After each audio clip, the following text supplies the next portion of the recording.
আপনার imo account যদি চুরি করে অন্য কেউ ব্যবহার করে তাহলে কি হবে জানেন? ইমোতে আপনি কার কার সাথে কথা বলেন, কার কার সাথে আপনি মেসেজ করেন, কার কার সাথে আপনি ছবি আদান প্রদান করেন, সেগুলি কিন্তু ওই ব্যক্তির কাছে চলে যাবে। সেক্ষেত্রে আপনার এখনই উচিত চেক করা আপনার ইমো অ্যাকাউন্ট চুরি করে অন্য কেউ ব্যবহার করছে কিনা কিংবা হ্যাক করে অন্য কেউ চালাচ্ছে কিনা। কীভাবে চেক করবেন ইমো অ্যাকাউন্ট হ্যাক হয়েছে কিনা আমি বিস্তারিত মোবাইল স্ক্রিনে আপনাদেরকে দেখে দিচ্ছি, তাই ভিডিওটি একটু স্কিপ না করে সম্পূর্ণ কন্টিনিউ করবেন।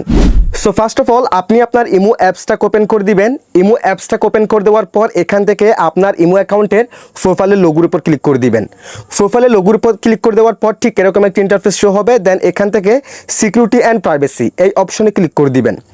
সিকিউরিটি অ্যান্ড প্রাইভেসি অপশনে ক্লিক করে দেওয়ার পর একটু স্ক্রল করবেন। স্ক্রল করার পর এই যে দেখেন ম্যানেজ ডিভাইস নামে একটি অপশন দেখতে পারবেন এবং দেখেন এর পাশে কিন্তু কয়টা ডিভাইসে আপনার ইমো অ্যাকাউন্টটা লগ ইন আছে কিংবা চালাচ্ছে সেটা কিন্তু এখানে দেখাবে। আমার ক্ষেত্রে কিন্তু এখানে একটা দেখাচ্ছে।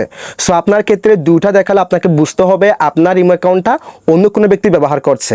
তিনটা দেখালে বুঝতে হবে আপনার ইমো অ্যাকাউন্টটা তিনটা ডিভাইসে তিনটা ফোনে কিন্তু লগ ইন করা আছে। সো আপনি যে কাজটি করবেন এখান থেকে ম্যানেজ ডিভাইস এই অপশনে ক্লিক করে দিবেন। ম্যানেজ ডিভাইসে ক্লিক করে দেওয়ার পর এই যে দেখেন আমার ইমো অ্যাকাউন্টটা কোন কোন ডিভাইসে কোন কোন ফোনে লগ ইন করা আছে এখানে দেখাচ্ছে। দেখেন আগে ছিল স্যামসাং M21 একটাতে ছিল, আমি সেটা কিন্তু রিমুভ করে দিয়েছি এবং বর্তমানে দেখেন আমার ইমো অ্যাকাউন্টটা রেডমি ফোনে লগ ইন করা আছে। এখানে অনলাইন দেখাচ্ছে, কারেন্ট দেখাচ্ছে, এখানে টিকমার্ক দেখাচ্ছে। সো বর্তমানে কিন্তু একটা ফোনেই আমার ইমো অ্যাকাউন্টটা লগ ইন করা আছে। সো আপনি জাস্ট এখান থেকে দেখে নেবেন কোন কোন মডেলে কোন কোন ডিভাইসে আপনার ইমো অ্যাকাউন্টটা লগ ইন করা আছে।